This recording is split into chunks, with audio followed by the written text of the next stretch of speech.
بچوں کی تربیت۔ ڈاکٹر بشریٰ تسنیم۔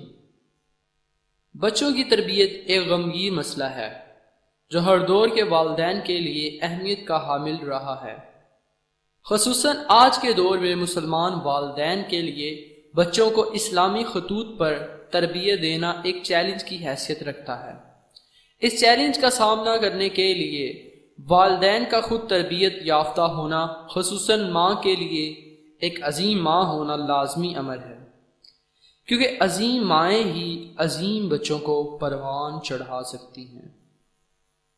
اللہ تعالیٰ نے والدین کو اور بالخصوص ماں کو جس اعزاز سے بخشا ہے، وہ اسلام کے سوا دنیا کا کوئی مذہب اور کوئی بھی تمدن عطا نہیں کر سکا۔ اللہ تعالیٰ نے ماں کو باپ سے 3 گنا زیادہ عطا کا حقدار گردانا اور جنت ماں کے قدموں میں رکھ دی۔ اللہ تعالیٰ نے ماں کی محبت میں مٹھاس اور اس کے دل میں اظہار و قربانی کا بے مثل جذبہ رکھ دیا۔ اپنی صفت رحمت و شفقت سے وافی حصہ اس رشتے کو عطا کر دیا۔ وہ پروردگار خود خالق کائنات ہے۔ صفت تخلیق عورت کو عطا کر کے اس نے عورت کو عظمت کی بلندیوں تک پہنچا دیا۔ بچے سے محبت کا کچھ ایسا انداز خالق کائنات نے عطا کیا ہے کہ اتنی تکلیف اٹھا کر ماں بچے کو جنم دیتی ہے، مگر اس پہ ایک نظر ڈالتے ہی تمام دکھ تکالیف بھول جاتی ہے۔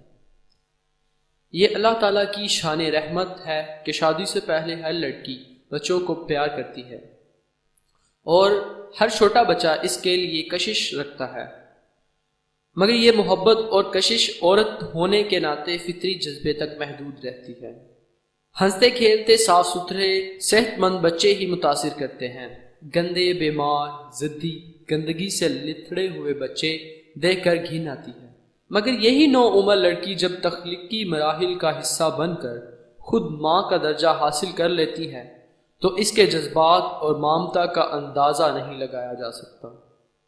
بچہ اور اس کا ہر کام اس کی زندگی کا محور بن جاتا ہے۔ اپنے بچے کا آرام ماں کی اولین ترجیح ہوتا ہے۔ اگر اللہ تعالیٰ ماں کے دل میں محبت و شفقت اور رحم کی یہ صفت نہ رکھتا تو شاید دنیا میں بچوں کی سب سے بڑی دشمن ماں ہی ہوتی۔ جس قدر تکلیف دہ تجربے اور جن مشکل مرحلوں سے پرورش کے دوران وہ گزرتی ہے، اس کا اندازہ بھی صرف اسی ذات باری تعالیٰ کو ہے۔ جبھی تو ایک مسلمان ماں کو اعلیٰ ترین اعزاز سے نوازا گیا ہے۔ ان عظمتوں کو حاصل کرنا اور انہیں شعوری طور پہ برقرار رکھنا بھی ماؤں کی ذمہ داری ہے۔ مسلمان ماں کی سوچ، کردار، خیالات اور اعمال ایک مسلمان ماں جیسے ہوں گے تو یقیناً وہ دنیا و آخرت میں سرخروئی کے اعلیٰ مقام پر فائز ہوگی۔ جس طرح کسی بھی فیکٹری میں کام کا ہر شعبہ علیحدہ ہوتا ہے، اسی طرح اس نظام کائنات میں اللہ تعالیٰ نے ہر ذی روح کا ایک شعبہ مقرر کر رکھا ہے۔ عورت اس نظام کے انتہائی حساس اور ذمہ دار شعبہ تخلیق سے وابستہ ہے۔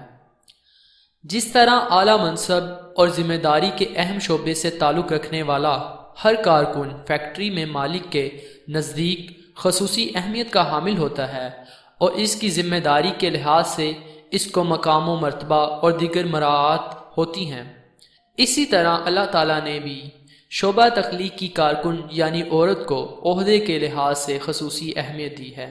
اگر وہ حقیقی ماں بن کر اپنی ذمہ داری پورے شعور کے ساتھ ادا کرتی ہے تو جنت اس کے قدموں میں ہے۔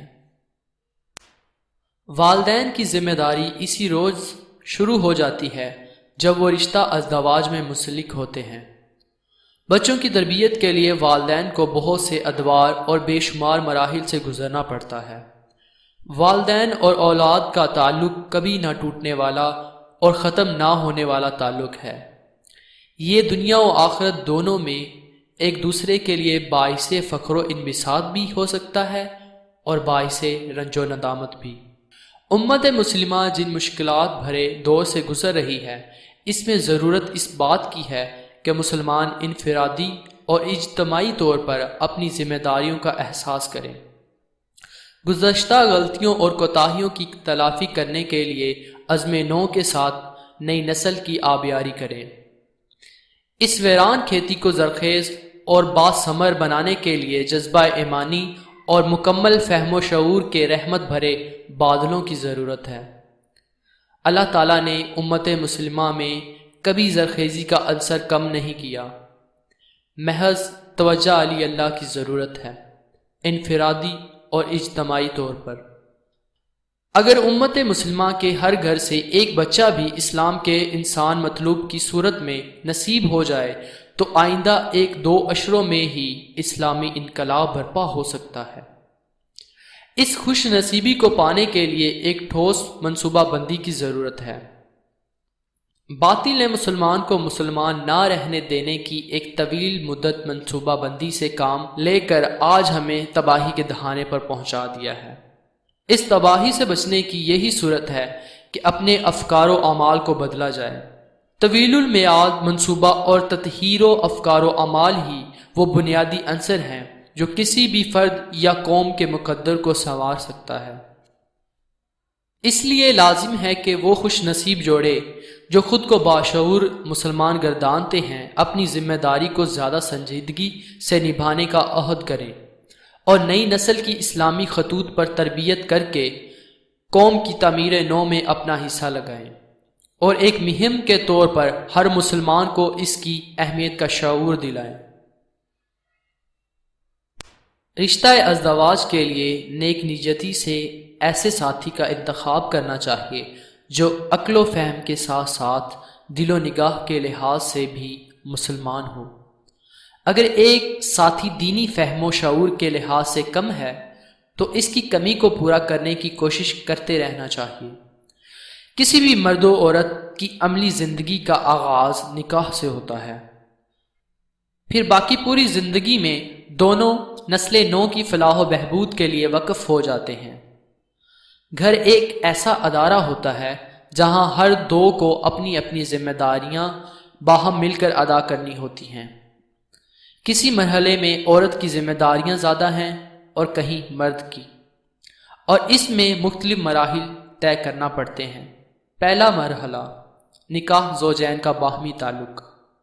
اللہ تعالیٰ کی نشانیوں میں سے ایک نشانی یہ بھی ہے کہ نکاح کا رشتہ دو اجنبی مرد و عورت کو باہم مضبوط رشتے میں جوڑ دیتا ہے، جس میں محبت بھی ہے اور مودت بھی، شعور، فہم اور جاننے کا ذوق، ہر کام کا حسن ہوتا ہے۔ نکاح کا یہ حسن ہے کہ اس رشتے کی بنیاد اللہ تعالیٰ اور اس کے رسول محمد صلی اللہ علیہ وسلم کے نام پر ہے، اور اس حسن کی پائیداری یہ ہے کہ اس رشتے کے تمام حقوق و فرائض کی صحیح ادائیگی ہو۔ حقوق و فرائض کی ادائیگی میں نیک نیتی کار فرما ہو۔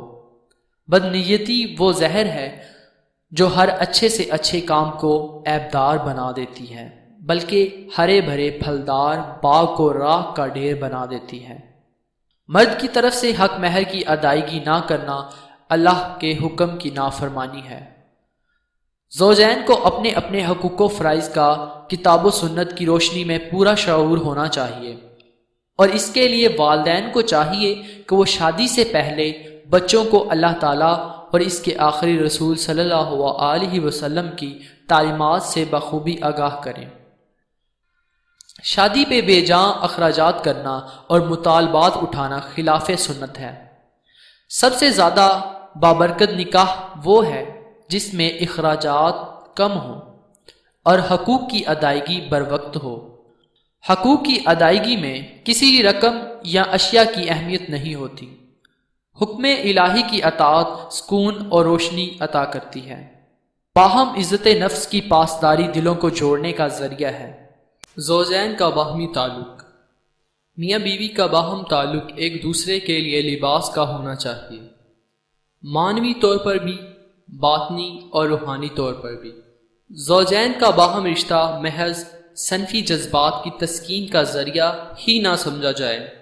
نبی اکرم صلی اللہ علیہ وسلم نے زوجین کے باہم تعلق کو جس شائستگی اور وقار کے ساتھ نبھانے کا طریقہ بتایا ہے، اس کو مد نظر رکھا جائے۔ ہر کام میں جس قسم کی نیت کار فرما ہوتی ہے، وہی اچھے یا برے انجام کا سبب بنتی ہے۔ زوجین کو باہم محبت بڑھانے کے لیے، اس کو قائم و استوا رکھنے کے لیے اللہ تعالیٰ سے دعا کرتے رہنا چاہیے۔ کسی بھی ایسے عمل سے گریز کرنا چاہیے جس سے میاں بیوی کے دل دور ہونے کا خدشہ ہو۔ میاں بیوی کی محبت اللہ تعالیٰ کو سب سے زیادہ محبوب ہے۔ شیطان کو سب سے زیادہ خوشی میاں بیوی کے درمیان رنج، جدائی، بدگمانی ڈال کر ہوتی ہے، اور یہ کام کرنے کے لیے وہ ہمہ وقت کوشاں رہتا ہے۔ اللہ تعالیٰ ان میاں بیوی کو نظر رحمت سے دیکھتا ہے جو ایک دوسرے سے محبت کرتے اور ایک دوسرے کا خیال رکھتے ہیں۔ زوجین کو اللہ تعالیٰ کی نظر رحمت سے محروم نہ ہونا چاہیے اور شیطان کے پھیلائے ہوئے جالوں سے محفوظ رہنے کے لیے چوکنا رہنا چاہیے۔ شیطان تو یہی چاہتا ہے کہ مسلمانوں کے دلوں میں بغض ڈال دے اور ان کو برائی کی طرف لے جائے۔ اللہ تعالیٰ نے اپنے برگزیدہ انبیاء علیہ السلام کی زبان سے جو دعائیں ہم تک پہنچائی ہیں، ان کو ہر نماز کے بعد خلوص دل سے مانگنا چاہیے۔ ربی ہب لی من لدنک ذریۃ طیبہ انک سمیع الدعاء۔ ترجمہ: پروردگار اپنی قدرت سے مجھے نیک اولاد عطا کر، تو ہی دعا سننے والا ہے۔ ذریۃ طیبہ، طیب میں صالح، نیک، اتوار، صحت مند، غرض ہر خوبی آ جاتی ہے۔ یہ اسی صورت میں نصیب ہو سکتی ہے جب زوجین کے اپنے جذبات، احساسات اور نیت بھی طیب ہوگی۔ مسنون دعاؤں میں زوجین کی باہم ملاقات کے وقت کی دعا اس بات کی اہمیت کو اجاگر کرتی ہے۔ نسل نو کی اسلامی خطوط پر تربیت کرنا والد اور والدہ دونوں کی ذمہ داری ہے۔ اللہ تعالیٰ نے عورتوں کو کھیتی سے تشبیہ دی ہے، اور اس کھیتی میں جس قسم کا بیج ہوگا ویسا ہی پھل نصیب ہوگا۔ جس طرح ایک جاہل، نالائق، ذمہ داریوں سے لاپرواہ، فرائض سے غافل اور کاہل باغباں اپنے کھیت اور باغ سے کما حقہ رزق حاصل نہیں کر سکتا، اسی طرح اسلامی شعور اور ذوق آگاہی سے بے بہرہ عورت اور مرد اپنی اولاد سے فیض یاب نہیں ہو سکتے۔ نکاح کا مقصد مسلمانوں کے نزدیک محض اولاد کا حصول نہیں، بلکہ نیک اور صالح اولاد کا حصول ہے، جو مومن کے لیے دنیا و آخرت میں سرخروئی کا باعث بنے۔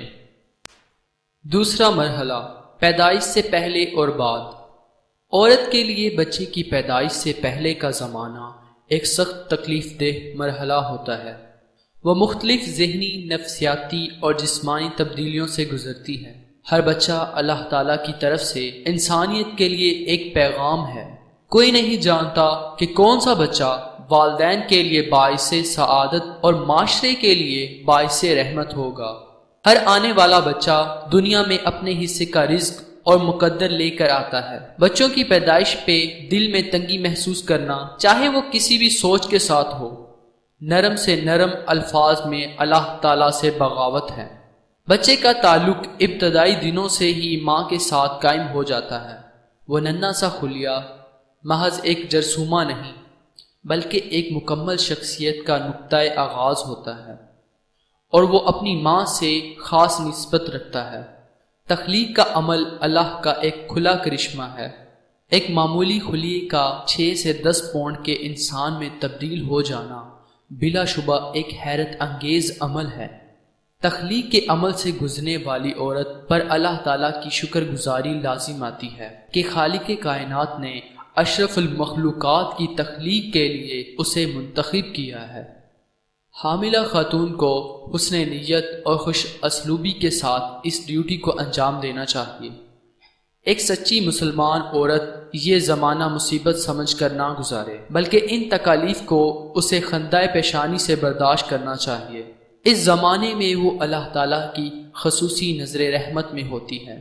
اس شفیق ذات نے اس کے روزمرہ کے فرائض کو اجر کے حساب سے نفع بخش ہونے کا وعدہ فرمایا ہے۔ ایک حاملہ عورت کی نماز عام عورت کی نماز سے افضل ہے۔ حاملہ عورت اگر رب کریم کی فرما بردار ہے اور اس کی لو اپنے رب سے لگی ہوئی ہے تو سارے زمانہ حمل میں اس کو رات اور دن میں بے پناہ ثواب ملتا ہے۔ باپ کے لیے لازم ہے کہ وہ اپنی اولاد کو پاکیزہ اور صالح کردار پر اٹھانے کے لیے گھر میں ایسی کمائی لائے جو حلال اور طیب ہو۔ اپنی اولاد کو اگر حرام کمائی سے سینچا گیا تو اس کے کردار و اعمال میں شرافت کی سی تابندگی کیسے آئے گی؟ حقائق کی دنیا کا یہ اٹل اصول ہے کہ اگر نقطۂ آغاز ہی غلط ہو تو پھر ہر خط غلط پر جاتا ہے۔ اپنے اسلاف کی زندگیاں اور ان میں ماؤں کے کردار کا تذکرہ ہمارے لیے مشعل راہ ہے۔ وہ مائیں قابل فخر ہیں جنہوں نے اپنے بچوں کو شوہر کی مشکوک کمائی نہ کھلائی بلکہ خود محنت مشقت کر کے ملت اسلامیہ کو قابل رشک کردار کے حامل سپوت فراہم کیے۔ عظمت کی راہوں پر چلنے والی ان ماؤں کی تقلید میں کم از کم وہ امور تو انجام دینا ہرگز مشکل نہیں جن کا تعلق اپنی ذات سے ہے۔ ہمہ وقت اللہ کا ذکر، نماز کی پابندی، باوضو رہنا، پاکیزہ گفتار ہونا جسمانی، روحانی، ذہنی سکون کا باعث ہوتا ہے۔ ہر وہ غذا جو حاملہ عورت کھاتی ہے اس میں اس ننھی سی جان کا حصہ بھی شامل ہوتا ہے۔ اس زمانے میں اگر جسمانی غذا معمول سے زیادہ درکار ہوتی ہے تو روحانی غذا کا تناسب بھی تو پہلے سے زیادہ ہونا چاہیے۔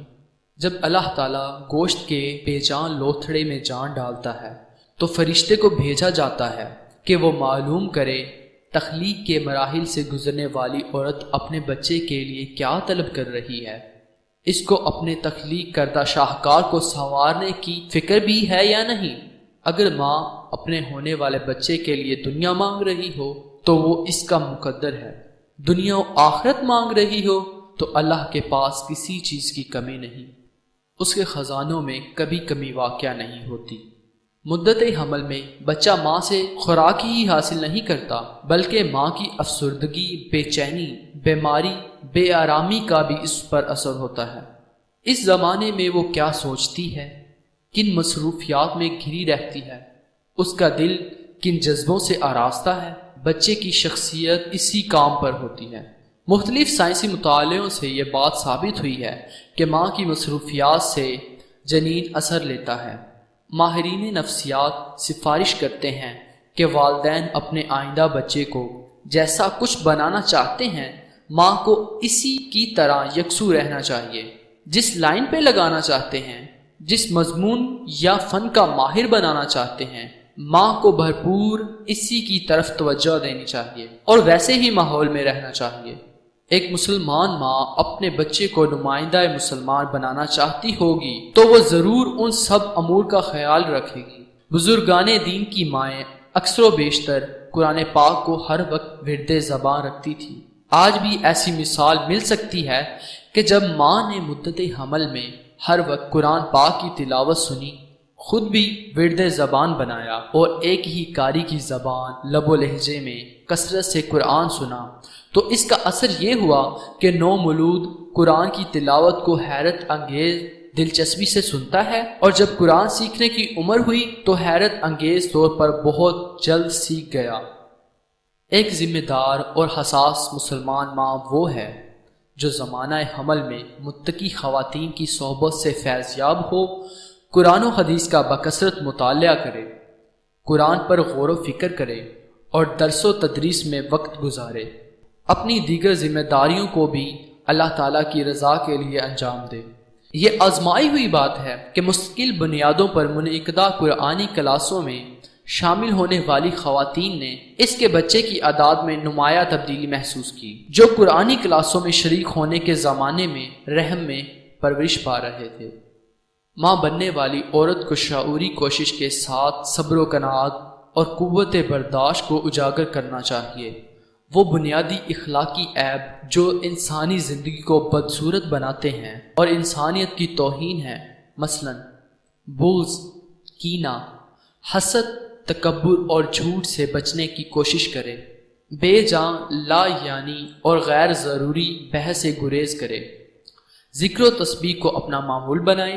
یقیناً اس کی عبادت، ذکر، روزہ و دیگر حقوق و فرائض کی ادائیگی میں ایک معصوم روح بھی شریک ہوتی ہے اور وہ اللہ کے حضور اپنی ماں کے ہر نیک عمل کی گواہ بھی ہوگی۔ جسمانی غذا کے ساتھ ساتھ روحانی غذا بھی اعلیٰ اور زیادہ مقدار میں ہونی چاہیے۔ روشن کردار، اعلیٰ ذہنی و فکری استعداد کی مالک ماں ہی اپنے بچے کے روشن مستقبل کی فکر کر سکتی ہے۔ کم ظرف، جھگڑالو، حاسد، احساس برتری یا کمتری کی ماری، ناشکری اور بے صبری عورت اعلیٰ کردار کا ثبوت قوم و ملت کو کیسے دے سکتی؟ جسمانی صحت و صفائی کے ساتھ ساتھ ماں کو روحانی صحت و صفائی کا خیال رکھنا لازمی امر ہے۔ باوضو رہنا، ہر کھانے سے پہلے وضو کر لینا، ہر لقمے کے ساتھ بسم اللہ پڑھنا اور اپنے ہونے والے بچے کا دھیان بھی اس غذا کے ساتھ رکھنا کہ وہ اس غذا میں حصے دار ہے۔ اسی طرح عورت اپنے ہر چھوٹے بڑے کام میں زیر تخلیق معصوم ہستی کو شامل رکھے تو اس کی اپنی روحانی تربیت میں بھی اضافہ ہوگا۔ گویا ماں بننے کے مراحل میں عورت خود اپنے لیے ایک ایسا ادارہ بن جاتی ہے جس میں ہر لمحہ اس کو ایک بات سیکھنے اور سکھانے میں مدد ملتی ہے اور اللہ تعالیٰ کی نظر رحمت میں رہتی ہے۔ بیرونی ماحول اور ماں کے اپنے فکر و عمل سے جنین اثرات قبول کرتا ہے۔ اس بات کا تجربہ مشاہدہ کرنے کے لیے national institute of child health and human development نے حاملہ خواتین کو مختلف ماحول اور فنون کے ساتھ رکھا۔ ایک یورپی ماں کا اپنا تجربہ ہے۔ جب میں نے یہ بات سنی کہ جنین پہ ماحول کا اور ماں کے اپنے انداز فکر و عمل کا اثر ہوتا ہے تو میں نے کمپیوٹر کی تعلیم سیکھتے ہوئے اپنے بچے کو شعوری طور پر مخاطب کر کے ہر سبق دہرایا اور ہر عمل میں اس کو اپنے ساتھ محسوس کیا۔ پیدائش کے چند سال بعد وہ بچہ حیرت انگیز طور پر کمپیوٹر کے بارے میں رازداں نکلا۔ تخلیق کے ابتدائی 6 مہینوں میں ننھی سی جان کے اندر حصے سماعت، حصے لامسا اور ذائقہ پیدا ہو جاتی ہے۔ قرآن پاک میں بھی تخلیق کے 3 مراحل بیان ہوئے ہیں۔ قرار مکین، سماعت اور بصارت جنین میں قوت سماعت کی تکمیل سب سے پہلے ہوتی ہے، اس لیے بیرونی ماحول کے اثرات جنین پر شروع ہو جاتے ہیں۔ اسی ادارے کے ایک محقق اسٹیفن سومی نے تحقیق کے بعد بتایا، پہلے خیال کیا جاتا تھا کہ صرف جینیاتی یعنی موروثی اثرات ہی مزاج بنانے پر اثر انداز ہوتے ہیں، مگر اب ماحول کی اہمیت واضح ہو رہی ہے۔ مایوسی میں گھری ہوئی ماؤں کے بچے بھی مایوس شخصیت لے کر پیدا ہوتے ہیں۔ جیر الڈین ڈانسن نے واشنگٹن یونیورسٹی میں منعقدہ ایک سیمینار میں اپنا مشاہدہ بیان کیا۔ جن بچوں کی مائیں مایوسی کا شکار ہوتی ہیں ان کے بچوں کے دماغ کا بایاں حصہ جس کا تعلق خوشی، دلچسپی اور دیگر مثبت عادات سے ہے، اپنا کام بہتر طریقے پر انجام نہیں دے سکتا۔ اللہ تعالیٰ سے محبت کرنے والی روشن ضمیر، اللہ پر توکل کرنے والی خاتون روحانی طور پر مضبوط اور پرعزم ہوگی۔ اس زمانے میں عورت کے گھر کا ماحول اور خصوصاً شوہر کا رویہ اور انداز فکر بھی بہت اہمیت رکھتا ہے۔ اس غیر معمولی صورتحال میں شوہر کی ذمہ داریاں غیر معمولی طور پر بڑھ جاتی ہیں، اس لیے خاتون کی ذہنی، جسمانی، روحانی طمانینت کے لیے شوہر کو بھرپور طریقے سے اپنا کردار انجام دینا چاہیے۔ یہ شوہر کا فرض عین ہے جس کی اس سے باز پرس ہوگی۔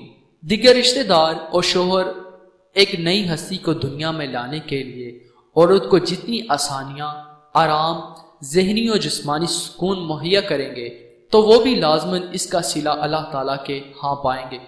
دیکھا گیا ہے کہ تخلیق کے مراحل میں پورے 9 ماہ جس ماں کے شوہر نے بیوی کے آرام و سکون کے لیے خاطر خواہ انتظامات کیے، اپنی نفسانی اور عمومی خواہشوں کی تکمیل کے لیے قربانی اور احسار کا راستہ اختیار کیا، ان کے بچے صحت مند، خوبصورت، ذہین اور پر اعتماد نکلے۔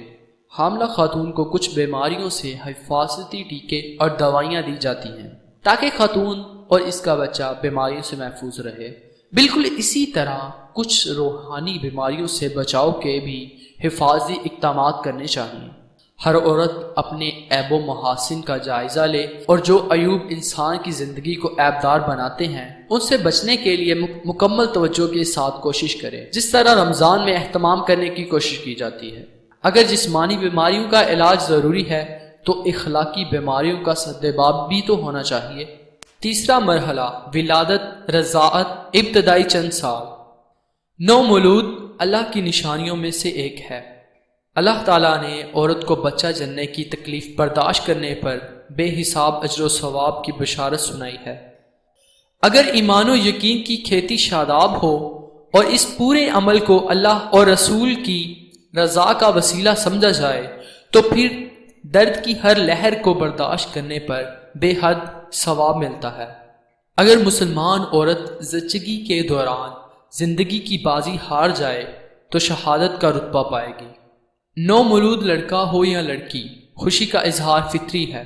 لڑکی اللہ کی طرف سے رحمتوں کا پیغام لے کر آتی ہے۔ جس عورت کے ہاں صرف لڑکیاں پیدا ہوں اور وہ اللہ تعالیٰ سے شکوہ نہ کرے، دل میں تنگی و ناگواری نہ لائے، تو اس کو رسول صلی اللہ علیہ وسلم نے اپنے ساتھ جنت میں داخل ہونے کی خوشخبری سنائی ہے۔ اسلامی طریقہ زندگی بچے کو دنیا میں آتے ہی اللہ تعالیٰ کی کبریائی کا سبق سکھاتا ہے، اس لیے اذان و تکبیر کو محض رسم کے طور پر نہ نبھایا جائے بلکہ اس میں روح بلالی شامل ہونی چاہیے۔ جو بچہ پیدائش سے پہلے رحم میں مادی خوراک کے ساتھ ساتھ روحانی غذا بھی حاصل کرتا رہا ہو، وہ دنیا میں آتے ہی اس کی طرف ایک قدم اور بڑھاتا ہے۔ اذان و تکبیر کی آواز اسے روحانی فرشتے سے منسلک رکھتی ہے۔ پیدائش کے بعد بچے کا حق بامعنی نام رکھنا، عقیقہ کرنا اور بال اتروانا ہے۔ نام رسول اللہ صلی اللہ علیہ وسلم نے فرمایا، اپنے بچوں کو اچھے نام دو۔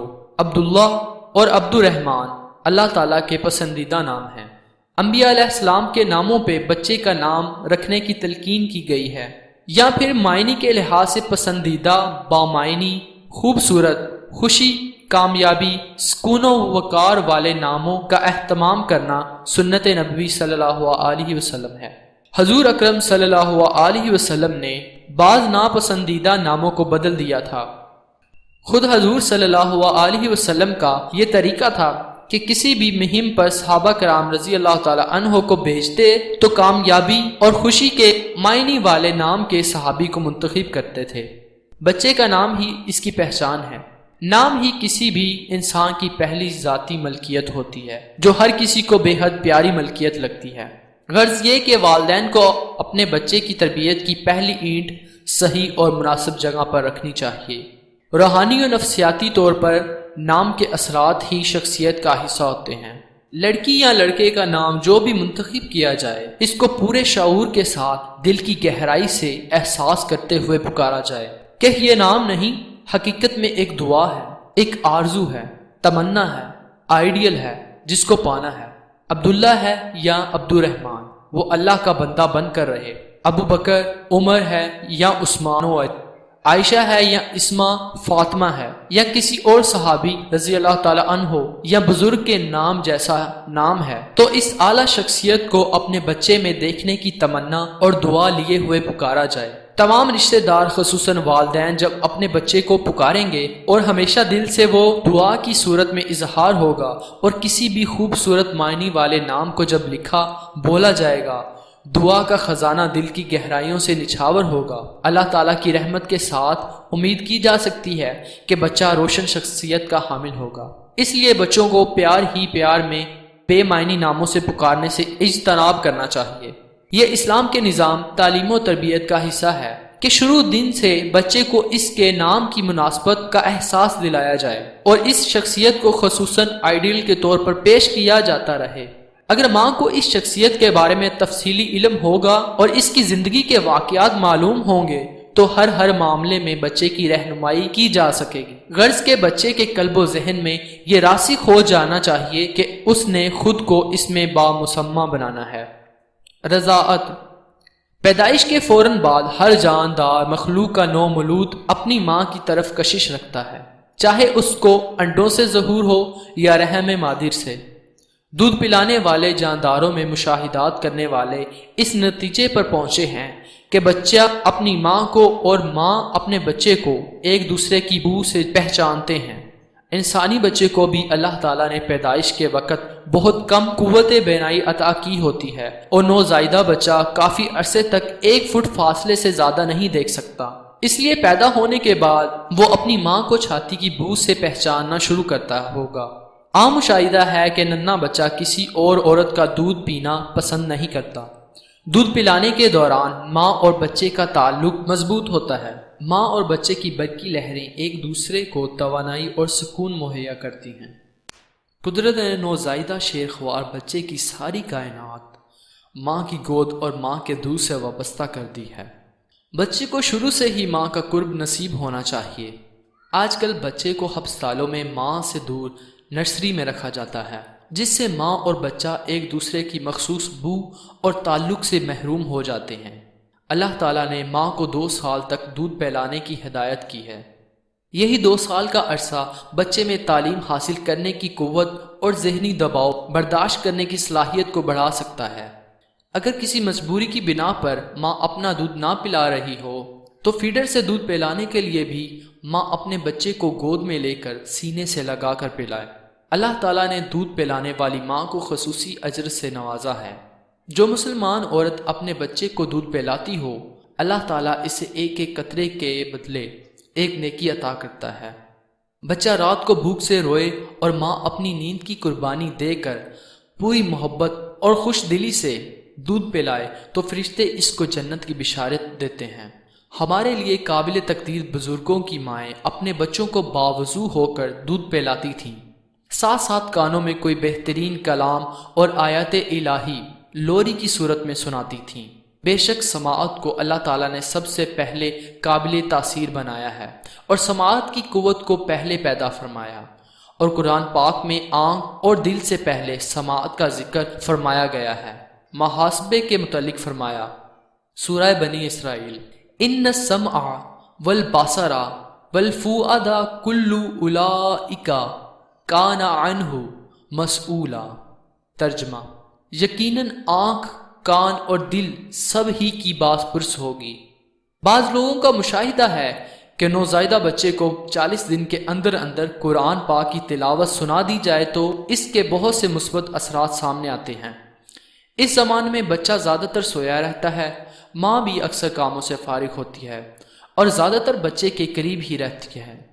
گھر کی ذمہ داریاں جب دوسرے ادا کر رہے ہوں، اس دوران کیسٹ کے ذریعے ہلکی آواز میں قرآن کی تلاوت بچے کے سرہانے لگا دی جائے۔ سوتے جاگتے بچے کو قرآن کی تلاوت سے مانوس کیا جائے۔ بچہ بولنے کی کوشش کرنے لگے تو سب سے پہلے اللہ کا نام سکھایا جائے، اذان کی آواز پر متوجہ کیا جائے، کلمہ طیبہ، بسم اللہ، الحمدللہ، السلام علیکم جیسے بابرکت کلمات سے بچے کی زبان کو تر کیا جائے۔ نبی صلی اللہ علیہ وسلم نے فرمایا، جب بچے کی زبان کھل جائے تو بچے کو سورہ فرقان کی یہ آیت یاد کروائی جائے، الذی لہ ملک السماوات والارض ولم یتخذ ولدا ولم یکن لہ شریک فی الملک وخلق کل شیء فقدرہ تقدیرا۔ ترجمہ، وہ جو زمین اور آسمانوں کی بادشاہی کا مالک ہے، جس نے کسی کو بیٹا نہیں بنایا، جس کے ساتھ بادشاہی میں کوئی شریک نہیں ہے، جس نے ہر چیز کو پیدا کیا، پھر اس کی ایک تقدیر مقرر کی۔ ابتدائی چند سال پہلے یہ خیال کیا جاتا تھا کہ صرف موروثی اثرات ہی مزاج بنانے میں اہم کردار ادا کرتے ہیں، مگر اب سائنسدان یہ تحقیق کر رہے ہیں کہ بچے کا ماحول بھی بچے کے مزاج کو ڈھالنے میں اہم کردار ادا کرتا ہے۔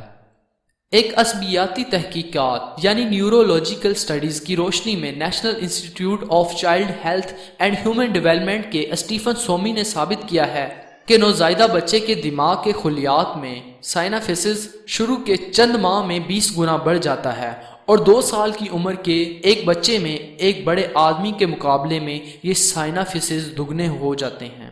بچے کا والدین سے تعلق اس کے دماغ کے ان حصوں کی بناوٹ پر زیادہ اثر انداز ہوتا ہے۔ اگر شروع کے 2-3 سال بچے کو والدین خصوصاً ماں کی بھرپور توجہ، شفقت نہ ملے اور خصوصی باہمی تعلق پیدا نہ ہو تو ساری زندگی غیر معمولی جارحانہ پن، منفی انداز فکر، ذہنی گندگی پیدا ہو سکتی ہے۔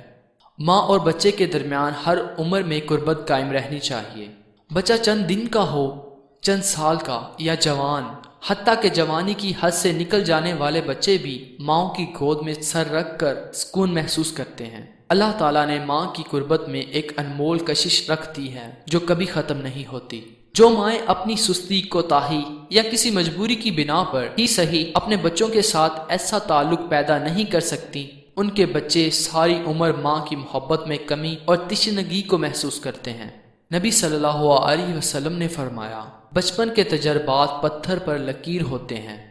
مثبت اور خوشگوار مشاہدات، جذبات و احساسات کا حامل بچہ اپنے لاشعور سے زیادہ قریب ہوتا ہے۔ اس میں قوت اعتماد، قوت فیصلہ اور سمجھ بوجھ زیادہ پائی جاتی ہے۔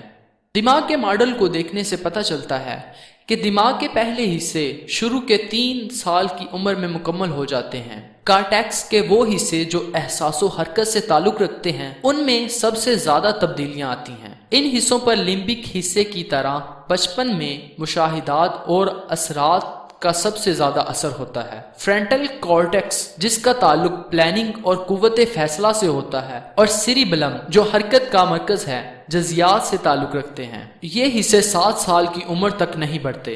9 سے 11 سال کی عمر میں دماغ میں تبدیلی آتی ہے۔ دماغ کوئی پتھر کا ٹکڑا نہیں، بلکہ اس میں مستقل تبدیلیاں آتی رہتی ہیں۔ عمر کے ساتھ ساتھ تعلیم و تربیت، ماحول، جذبات و احساسات، تجربات و مشاہدات اس کی نشوونما میں اہم کردار ادا کرتے ہیں۔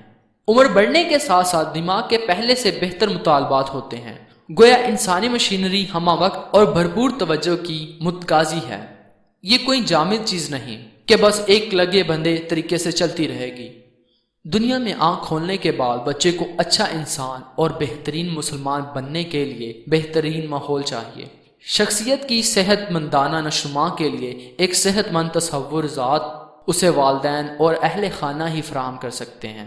اگر والدین بچے کی عزت نفس اور اس کی شخصیت کی نفی کا رویہ اختیار کریں گے تو اس کے ذہن میں یہی نقوش ثبت ہو جائیں گے، اور وہ کبھی اپنے والدین یا اہل خانہ کے بارے میں مثبت انداز فکر نہیں اپنا سکے گا، بلکہ یہ کہ اس کی ذہنی نشوونما کے ساتھ ساتھ اس کے بارے میں اس منفی رویے کو خود بدل لیا جائے۔ بہرحال جو اثرات ایک مرتبہ قائم ہو جائیں وہ ختم تو نہیں ہوتے، البتہ بعد کے حالات اس میں تبدیلی ضرور لا سکتے ہیں۔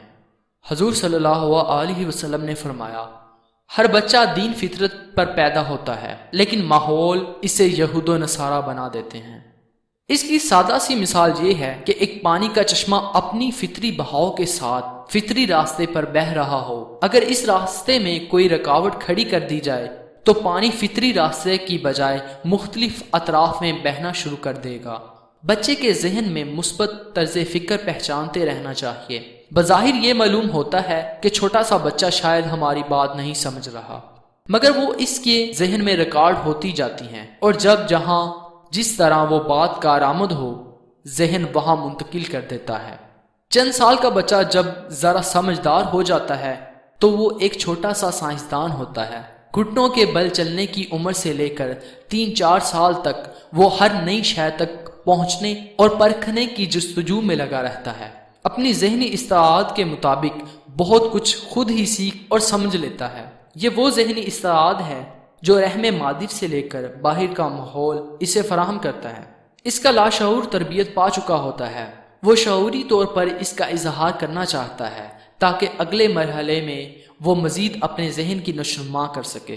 بچے کی روحانی غذا شروع دن سے اسی طرح بڑھانی چاہیے جیسے کہ جسمانی غذا بتدریج بڑھائی جاتی ہے۔ اگر جسمانی غذا شروع دن سے ناقص ہوگی، کم ہوگی، بروقت نہ ملے گی تو بچہ جسمانی طور پر کمزور ہوگا، مختلف بیماریوں کا شکار ہو جائے گا، اور وہ معذور بھی ہو سکتا ہے اگرچہ وہ صحت مند پیدا ہوا ہو۔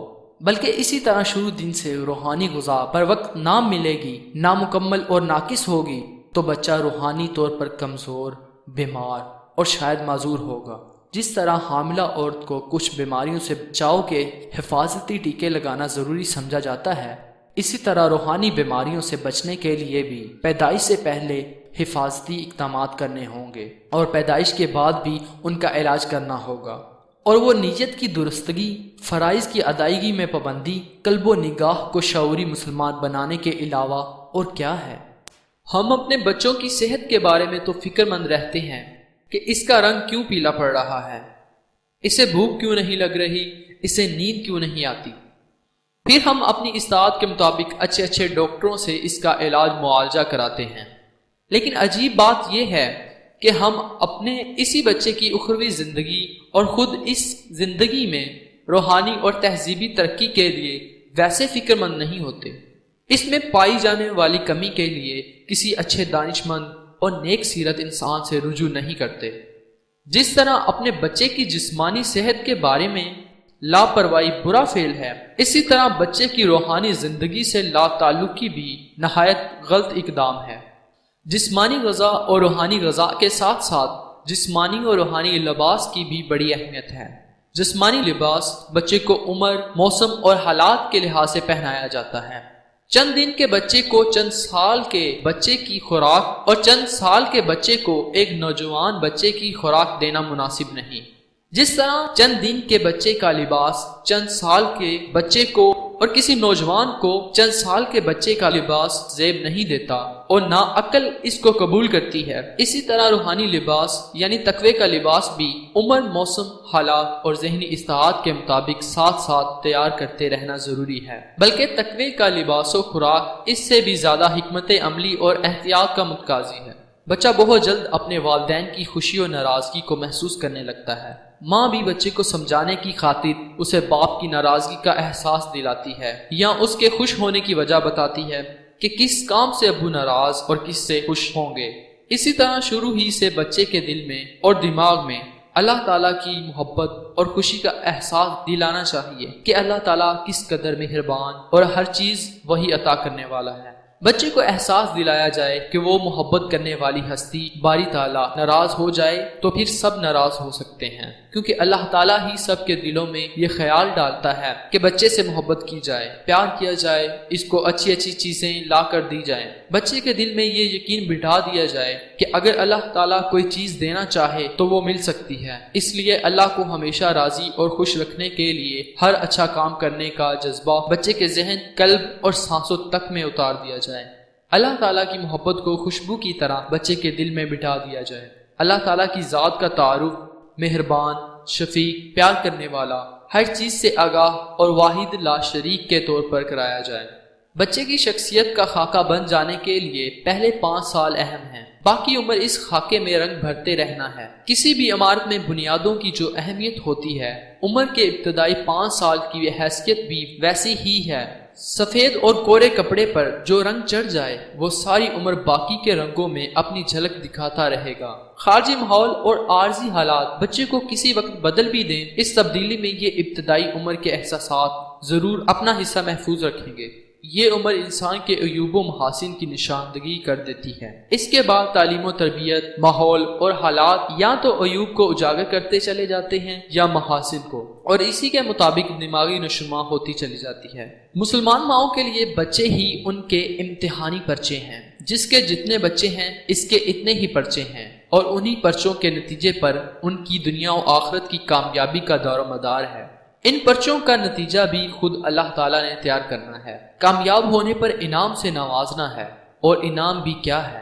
جنت جیسی عظیم نعمت اور اپنی رضا کی بشارت اور اللہ سے ملاقات کی نوید۔ اسکول بھیجنے سے پہلے بچے میں اپنے مسلمان ہونے پر فخر کا جذبہ ضرور پیدا کر دینا چاہیے۔ اسکول کا ماحول گھر کے اور مسلمان والدین کے ذہن سے مطابقت رکھتا ہو تو بہت خوش نصیبی ہے، ورنہ والدین کو بہت سمجھ بوجھ اور ذمہ داری کا ثبوت دینا ہوگا۔ دینداری کو احساس کمتری کا نشانہ نہ بنایا جائے۔ دین اسلام کے بارے میں کسی معذرت خواہانہ طرز عمل سے اسے بچایا جائے۔ بچے کے دل میں یہ جرت پیدا کی جائے کہ وہ پورے یقین کے ساتھ جانے اور اظہار کرے کہ اس کا لباس اسلامی ہے اور یہی سب سے بہتر ہے، اس کا طریقہ سب سے اچھا ہے۔ والدین کے خود اپنے ایمان میں پختگی ہوگی تو وہ اپنے بچے کو بھی یہ چیز بہتر طریقے سے منتقل کر سکیں گے۔ بچے کو اتنا طاقتور ہونا چاہیے کہ وہ دوسروں کو دلیل اور شائستگی کے ساتھ بدل دینے کا اور خود کو بہتر راستے پر گامزن رکھنے کا احساس زندہ رکھ سکے۔ مسلمان ہونے پر احساس تشکر و مسرت پیدا کیا جائے۔ دوسرے مسلمان بچوں کو اپنے اوپر استحضاء کا موقع نہ دیا جائے۔ بچے کو یہ یقین دلایا جائے کہ جو آپ کا لباس ہے، جو آپ کا طریقہ ہے، وہی اللہ تعالیٰ نے بتایا ہے۔ اللہ تعالیٰ سب سے اچھے ہیں تو ان کا بتایا ہوا طریقہ بھی سب سے اچھا ہے۔ بچے کے دل میں شیطان سے نفرت بٹھائی جائے۔ ساری گندی باتوں کا سکھانے والا شیطان ہے، وہی اصل دشمن ہے۔ غصہ، نفرت، عداوت کے تمام احساسات اسی دشمن اور اس کا کہنا ماننے والوں کے خلاف ہوں۔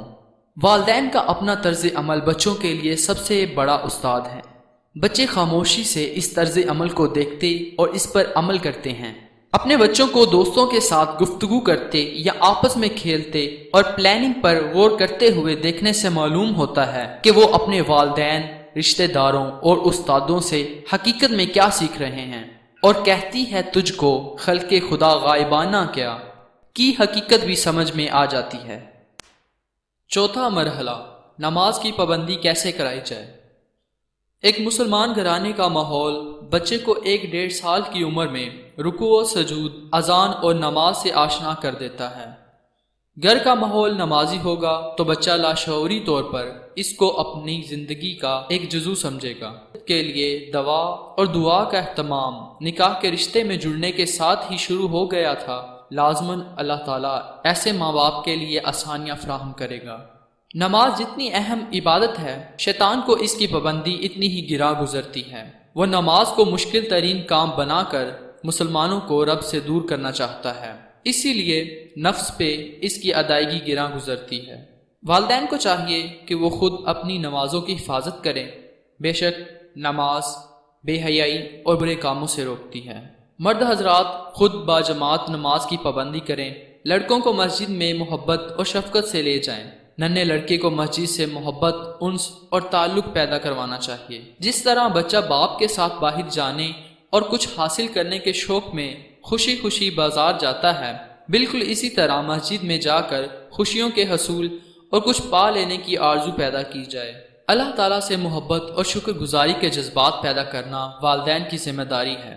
جو بچہ اپنے رب کا شکر گزار ہو کر آسودگی کی دولت پا لیتا ہے، اسی کے والدین کامیاب ہیں۔ نماز کو بچے کے ذہن میں اس حقیقت کا حصہ بنایا جائے کہ جو نعمتیں، خوشیاں ملی ہیں، اسے ان کا شکر ادا کرنا ہے اور پھر مزید چیزیں بھی تو مانگنی ہیں۔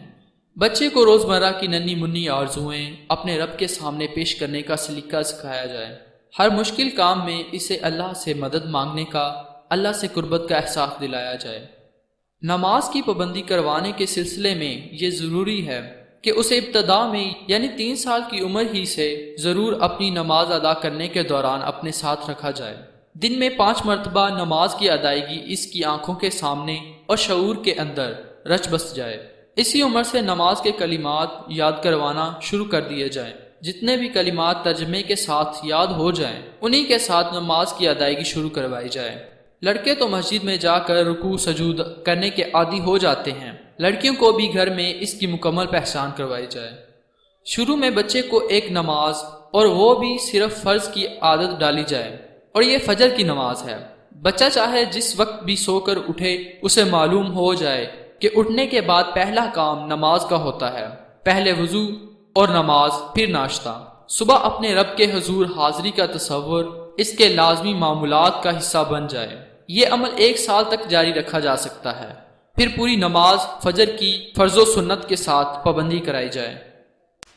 دوسری نماز جس کی پابندی آسان ہے وہ مغرب کی نماز ہے۔ چند ماہ ان 2 نمازوں کی پابندی ہو، پھر بتدریج باقی نمازیں اور رکعتوں کے لحاظ سے بھی پہلے صرف فرائض اور پھر سنت موقدہ کی پابندی کروائی جائے۔ 4-5 سال تک مکمل توجہ، شعور اور دعا و یقین کے ساتھ کی جانے والی یہ محنت انشاءاللہ کبھی رائے گاہ نہیں جائے گی۔ پردے کی پابندی۔ حیا ایمان کا حصہ ہے۔ نبی صلی اللہ علیہ وسلم نے فرمایا کہ جب تیرے اندر حیا باقی نہ رہے تو پھر جو چاہے کرتا پھرے۔ سب سے پہلے تو والدین کو خود اس لفظ کا معنوی و حقیقی، اخلاقی و مذہبی لحاظ سے شعور ہونا چاہیے۔ شرم و حیا سے آری گفتگو، انداز و اطوار، حرکات و سکنات اور لب و لہجہ باقی تمام محاسن پر پانی پھیر دیتا ہے۔ اگر اس باب میں احتیاط و شائستگی نہیں اختیار کی جاتی تو پھر بڑی دینداری اور عبادت گزاری کا بھی بچے پر کوئی تاثر نہیں جم سکتا۔ کیا یہ ممکن نہیں کہ ڈبل بیڈ کے کلچر سے چھٹکارا پا لیا جائے؟ اس نقطے پر اس سے زیادہ وضاحت کی ضرورت نہیں۔ ہر دانش مند جانتا ہے کہ کیا کہا جانا پیش نظر ہے۔ لڑکے اور لڑکیوں کو عمر کے ساتھ ساتھ لباس کا احساس دلایا جائے۔ اگرچہ سالگرہ منانا اسلامی تہذیب کا رواج نہیں، تاہم سالگرہ کا دن بچے میں خود احتسابی کے تصور کے ساتھ متعارف کروا دیا جائے تو اس میں کوئی مذائقہ نہ ہوگا۔ چھوٹے بچے کو سالگرہ کے دن اخلاقی نصاب کا کوئی ایک کرینہ سکھایا جائے۔ یہ نصاب کتاب و سنت نے مقرر کر دیا ہے۔ ہمارے معاشرے نے مغرب کی تقلید میں سالگرہ منانے کا رواج تو اپنا لیا، لیکن اب اس کو اپنے انداز فکر سے کارآمد بنایا جا سکتا ہے۔ اس کے ذریعے بچے میں احساس ذمہ داری پیدا کیا جا سکتا ہے کہ عمر کا ایک سال بڑا نہیں بلکہ کم ہو گیا ہے، اچھے کام کرنے کی مدت اور تھوڑی رہ گئی ہے، قد بڑا ہو گیا ہے، لباس پہلے سے زیادہ بڑا آنے لگا ہے، تو اس کے ساتھ اچھی باتوں میں بھی اضافہ ہونا چاہیے۔ بتدریج ساتر لباس کی طرف ذہن راسخ کیا جائے۔ حیا ایمان کا حصہ ہے۔ جہاں پر گفتگو سے لے کر اعمال تک میں حیا نہ ہو، وہاں پر بچوں کے ناپختہ ذہنوں میں شرم و حیا کا تصور کیسے جڑ پکڑ سکتا ہے؟ جس معاشرے میں بچے، جوان اور بوڑھے ایک ہی جیسے فحش و عریاں ماحول میں سانس لیں اور حیا سے عاری ہو جائیں تو انہیں ذلت و رسوائی سے کون بچا سکتا ہے؟ محرم اور غیر محرم کا وہ شعور جو قرآن و سنت میں بتایا گیا ہے، اس کو بتدریج اجاگر کیا جائے۔ بیماری کا خطرہ جس قدر بڑھ جاتا ہے، پرہیز اتنا ہی زیادہ کرنا پڑتا ہے۔ عریانی فحاشی، مرد و زن کا اخلاط، حیا سے عاری گفتگو، سطر سے بے نیاز لباس، بدکاری کو فیشن کے طور پر اپنانا ایسی بیماریوں کا تومار ہے جس کی کوئی انتہا نہیں رہی۔ ان بیماریوں کے خلاف جہاد کرنے کے لیے اپنے بچوں کو ایک اسلامی اسپرٹ کے ساتھ پرورش کرنا ہوگا۔ اس کو ایک مہم کے طور پر جاری رکھنا پڑے گا۔ معاشرہ ان برائیوں کا عادی ہوتا چلا جائے تو تباہی کے گڑھے میں گرنے سے پہلے کوئی رکاوٹ نظر نہیں آتی۔ گھروں میں نوعمری کے دوران ہی لڑکے اور لڑکیوں کی نشست و برخاست کا انتظام علیحدہ ہونا چاہیے۔ نرسری اور پرائمری اسکول عام طور پر مخلوط ہی ہوتے ہیں۔ انتہائی چھوٹی عمر میں بھی مخلوط تعلیم کے رواج کو ختم کیا جائے یا وہاں پر بچوں کو نہ بھیجا جائے۔ اگر ایسا کرنا ممکن نہ ہو تو پھر اسی عمر میں بچوں کو مخلوط اداروں میں بھیجنے سے پہلے یہ شعور دیا جائے کہ آنکھ اور دل کے بارے میں سخت حساب لیا جائے گا، اور بدکاری کے سب کھلے اور چھپے کام اللہ تعالیٰ نے حرام قرار دیے ہیں، کیونکہ اللہ تعالیٰ نے بدی کی شروعات کو بھی بدکاری ہی قرار دیا ہے۔ وہ بچے جن کو ابتدا ہی سے عمر کے ساتھ ساتھ فرائض کی پابندی کا سبق ملتا رہا ہو، ان کے لیے یہ پابندیاں بالکل دشوار نہیں ہوتی۔ بچی کو 3 سال کی عمر سے ساتر لباس اور پھر گھر میں اور گھر سے باہر محرم اور غیر محرم کی تمیز سکھائی جائے تو 14-15 سال کی عمر میں وہ گون، اسکارف یا پردہ و حجاب کی کسی بھی شکل کو اپنی عمر کا تقاضا سمجھ کر قبول کر لے گی۔ بچوں کی تربیت میں بچوں کے درمیان عدل اور انصاف کا برتاؤ اہم نقطہ ہے۔ والدین کی طرف سے بچوں کے درمیان بلا وجہ تفریق و امتیاز نہایت قابل گرفت ہے، خصوصاً وہ والدین جو خود تو صالح ہیں اور اولاد کی طرف سے پریشان ہیں کہ وہ حق کو نہیں سمجھتی۔ ایسے بچوں کے ساتھ متشددانہ رویہ حالات کو مزید خراب کر دیتا ہے۔ پہلے عرض کیا جا چکا ہے کہ بچے کا اپنے والدین خصوصاً ماں کے ساتھ مناسب تعلق قائم نہ ہو، ماں کی مصروفیات چاہے کتنی ہی ضروری کیوں نہ ہو، بچے سے دوری اور لا تعلقی اپنا اثر دکھا کر رہتی ہیں۔ بعد میں اگر حالات درست ہو جائیں، تعلق بحال ہو جائے، کمی دور ہو جائے تو اچھی بات ہے، ورنہ یہ تعلق کی کمی اور تشنگی دور نہیں ہو پاتی۔ بعض اوقات تو منفی رد عمل سامنے آتا ہے۔ ایسے بچوں کو بیمار بچے سمجھ کر زیادہ قربت دی جانی چاہیے۔ بیماری میں جس طرح ماں اپنے بچے کی نگہداشت کرتی ہے، اسی طرح روحانی طور پر بیمار بچہ والدین کی خصوصی توجہ کا مستحق ہوتا ہے۔ انہیں اپنی آئندہ زندگی میں رشتوں کے متعلق آگاہی دی جائے۔ عموماً بچیوں کو تو مائیں بہترین بیوی بننے کے گر سکھاتی رہتی ہیں، مگر اس کے بالکل برعکس وہ بیٹوں کو ایک بہترین مسلمان شوہر بننے کی تلقین کبھی نہیں کرتی۔ ہمارے معاشرے میں اس چیز کی بے حد کمی ہے، اس کی طرف خصوصی توجہ کی ضرورت ہے۔ والدین کو چاہیے کہ لڑکوں کو قوام کے درست معنی سمجھائیں اور بتائیں کہ وہ عورتوں کے آقا اور مالک نہیں، بلکہ وہ ان آبگینوں کے نازک جذبات، احساسات، خواہشات و ضروریات کے نگہبان ہیں۔ ہمارے معاشرے نے بے جان طور پر جو جھوٹی شان، تمکنت، رعونت، کرتگی اور آمرانہ روش لڑکوں اور بیٹوں کے ذہنوں میں بٹھا دی ہے، وہ اسلام اور اخلاق دونوں حوالوں سے غلط ہے۔ مردانگی تو یہ ہے کہ عورت کو بحیثیت ماں، بیٹی، بیوی اور بہن کے قدر و منزلت دی جائے۔ یاد رہے، ظلم کے کھیتوں میں کبھی محبت اور شفقت کے پھول نہیں کھلتے۔ اگر ایک مرد اپنی بیوی، بہن اور بیٹی کے ساتھ ظلم یا خود پسندی کا رویہ اختیار کرے گا تو اس سے بیمار معاشرہ ہی پیدا ہوگا، جیسا ہمیں دکھائی دیتا ہے۔ کیا ہمیں اس معاشرے کو نہیں بدلنا؟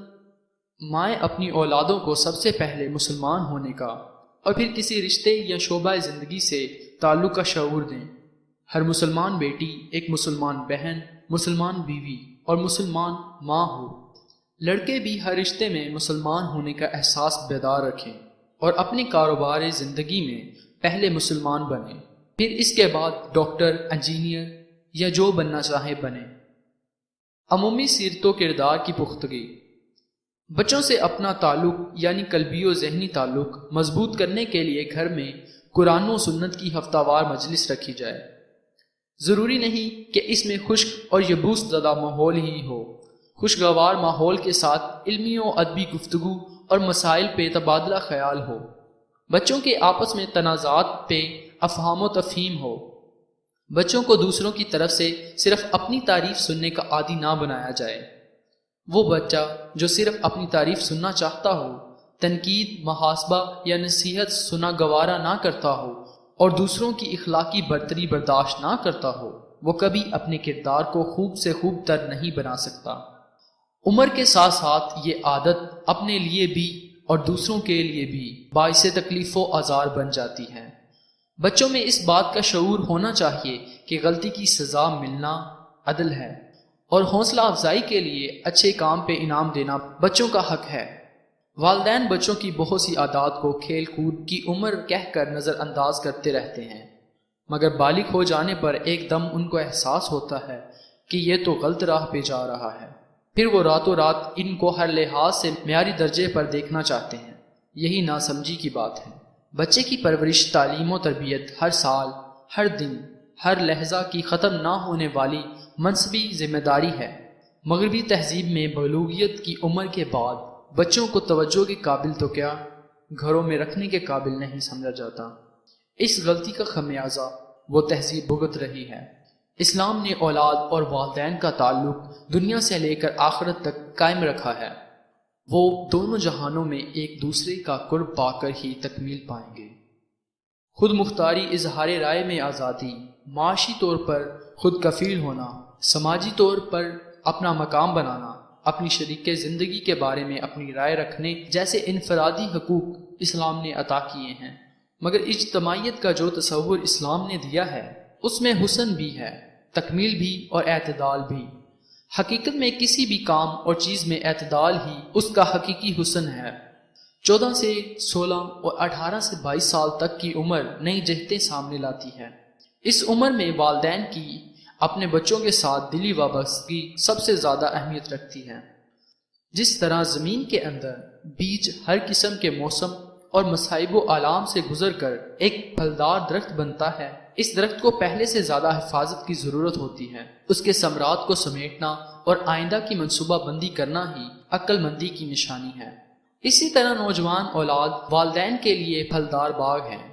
اس کو ضائع کرنا، اس سے لاپرواہ ہونا، غیروں کے رحم و کرم پر چھوڑ دینا، ساری محنت عکارت کر دینے کے مترادف ہے۔ نفسیاتی، ذہنی، جسمانی و صنفی تبدیلیاں بچوں کو ایک نئے موڑ پر لا کھڑا کرتی ہیں۔ اس وقت والدین کی شفقت، اعتماد اور گھر کے ماحول میں بچوں کی اہمیت انہیں سکون مہیا کرتی ہے۔ اس دور کے ذہنی، جسمانی اور ارتقائی مراحل قابل اعتماد رشتے کی تلاش میں ہوتے ہیں۔ لڑکے کے لیے باپ کی بھرپور توجہ، رہنمائی اور محبت بھٹکنے سے بچا لیتی ہے۔ صنف مخالف کی توجہ حاصل کرنا اس عمر کا ایک فطری مسئلہ ہے۔ الپ ٹپ پرورش پانے والے بچے غلط انداز فکر میں کھو کر اپنا بہت کچھ ضائع کر بیٹھتے ہیں۔ الیکٹرانک اور پرنٹ میڈیا نے نوجوانوں کو انتہائی گھٹیا اور پست سوچ کا حامل بنانے میں کوئی کسر اٹھا نہیں رکھی، بلکہ بچے اور بوڑھے بھی اسی پستی کا شکار نظر آتے ہیں۔ صنفی جذبات میں اکساہٹ پیدا کرنے والے عوامل پیش کرنا شیطانی کام ہے۔ وہ سب لوگ جو فواہش کو پھیلاتے ہیں، لعنت کے مستحق ہیں۔ معاشرے میں جس بے راہ روی کو فروغ دیا جا رہا ہے وہ ہماری معاشرتی زندگی کا المیہ ہے۔ الیکٹرانک اور پرنٹ میڈیا کو راہ راست پر لانے کے لیے خصوصی منصوبہ بندی اور فوری عمل درآمد کی ضرورت ہے۔ بچوں کو اس کے متبادل چیزیں لا کر دینے میں دیر کرنا بہت بڑے نقصان کا باعث ہو سکتا ہے۔ عموماً محرم رشتہ دار نوجوان اولاد کے بہت سے مسائل حل کرنے کے لیے باہم اعتماد کی فضا قائم نہیں کر پاتے۔ بے وجہ کی جھجک بڑی گہری دوریاں پیدا کرتی ہیں جس سے شخصیت میں ایک خلا رہ جاتا ہے۔ محسنات اور محسن شخصیت پورے خاندان کی بھرپور توجہ، محبت، شفقت، نگہبانی اور اعتماد کے نتیجے میں سامنے آتی ہے۔ یہی خاندانی لوگ اخلاقی اقدار کی ایک محفوظ پناہ گاہ میں تعلیم و تربیت حاصل کرنے والے ہوتے ہیں۔ اگر وہ مددگاروں، معاون اور مخلص رشتے بے جان گریز کی بند کوٹریوں میں دبکے اور گونگے بنے رہے تو پھر نوجوان بچوں کی زندگی میں ایک خوفناک خلا پیدا ہوتا ہے۔ اس خلا کو پر کرنے کے لیے ناقابل اعتماد اور اپنے جیسے کچے ذہنوں کی مشاورت انہیں بڑی غلط راہوں پہ لے جاتی ہے۔ ضرورت اس امر کی ہے کہ اس عمر میں بچوں کو گھر کے ماحول سے سکون و طمانینت ملے، ننہال ددھیال میں ان کی شخصیت کو مانا اور تسلیم کیا جائے۔ لڑکے کو گھر کی خواتین، والدہ، بہنیں، خالائیں، پھوپھیاں، غرض محرم خواتین شفقت و محبت دیں۔ والد اسے اپنا دست و بازو گردانے تو اس کی ایک پر اعتماد شخصیت سامنے آتی ہے۔ اسی طرح لڑکی کو گھر کے مرد، والد، بھائی، ماموں، چچا اپنے دست شفقت سے نوازیں اور والدہ اور دیگر رشتہ دار خواتین اس کی شخصیت کو تسلیم کریں تو شائستہ اطوار اور زیادہ نکھر کر سامنے آئیں گے۔